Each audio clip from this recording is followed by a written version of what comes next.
নমস্কার। নতুন পাতা 2025 চ্যানেলে সবাইকে স্বাগত। আজ আমি একটি নতুন জৈব সত্তা নিয়ে আলোচনা করব।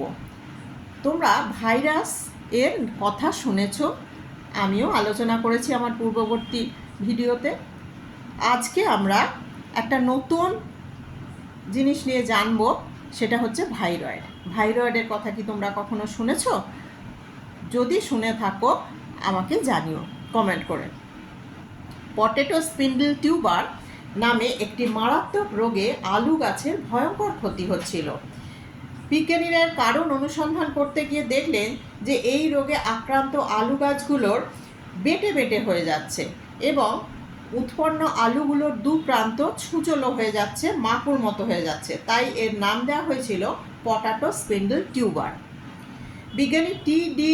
ডিয়েনার এবং রেইমার এই সংক্রান্ত গবেষণা করেছিলেন। তারা দেখলেন যে এই রোগে আক্রান্ত হওয়ার ফলে উৎপন্ন ফসল প্রায় 25% পর্যন্ত কমে যাচ্ছে। প্রথম দিকে এর সমস্ত লক্ষণগুলো দেখে পর্যালোচনা করে তারা এই সিদ্ধান্তে উপনীত হলেন যে এটি একটি ভাইরাস ঘটিত রোগ।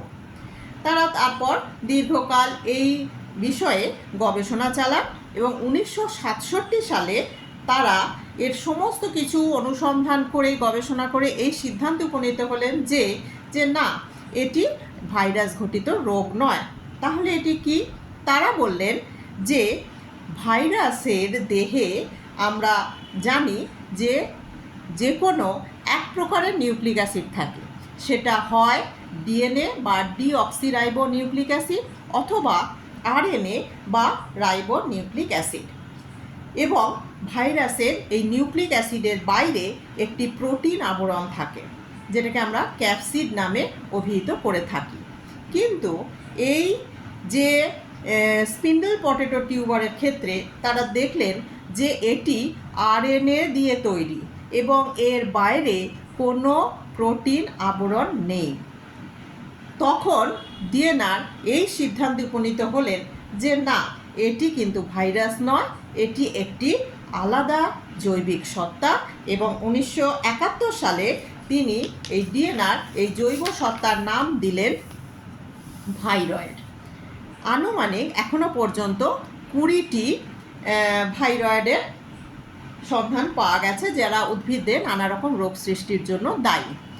এরকম কয়েকটির নাম আমরা বলতে পারি, যেমন হচ্ছে পিএসটিভি, যেমন হচ্ছে সিসিভি, যেমন হচ্ছে এইচএসভি, এরকম আছে।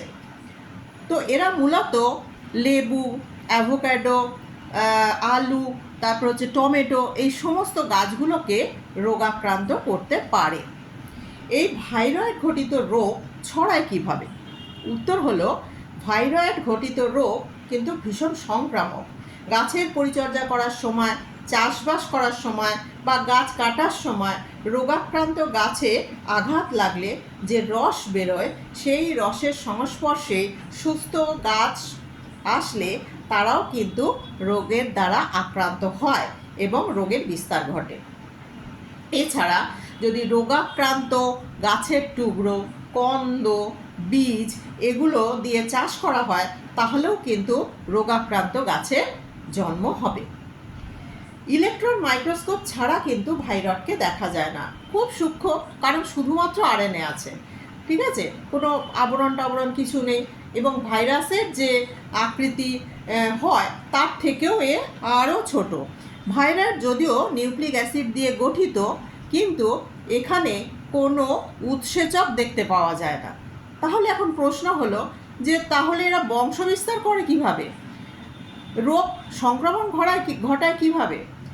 দেখা গেছে বিভিন্ন পরীক্ষা নিরীক্ষায় যে এরা যে হোস্ট সেল, অর্থাৎ যাকে সে আক্রমণ করে, যার শরীরে সে বাসা বাঁধে, তার উৎসেচক ব্যবহার করে এবং সেই এনজাইম ব্যবহার করেই সে বংশবিস্তার করে থাকে।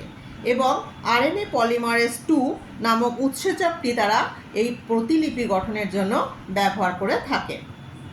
প্রথম দিকে ডিএনআর মনে করতেন যে ভাইরয়েডগুলো হচ্ছে প্রাচীন অকোষীয় আরএনএ জগতের জীবন্ত ধ্বংসাবশেষ।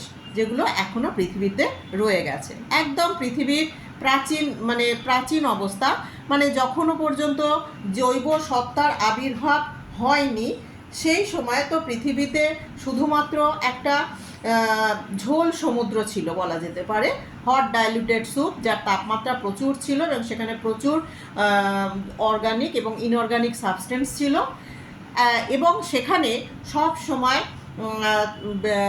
প্রচণ্ড ফ্ল্যাশিং, লাইটিং এই সমস্তগুলো হতো, এবং তার ফলে ওই যে ঝোল সমুদ্র তার মধ্যে রাসায়নিক ক্রিয়া বিক্রিয়া চলতে চলতে একদিন নিউক্লিক অ্যাসিডের আবির্ভাব হয়েছিল।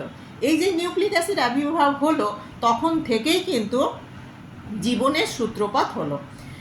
তো এই সময়ে যখন এই নিউক্লিক অ্যাসিড তৈরি হলো, তারপরে এই নিউক্লিক অ্যাসিডের বাইরে শুধু নিউক্লিক অ্যাসিড হিসেবেই তারা অবস্থান করত, এবং তারা ওই একটা নিউক্লিক অ্যাসিড থেকে আর একটা নিউক্লিক অ্যাসিড তৈরি হতো, কারণ আমরা জানি নিউক্লিক অ্যাসিড হচ্ছে স্বপ্রজননশীল।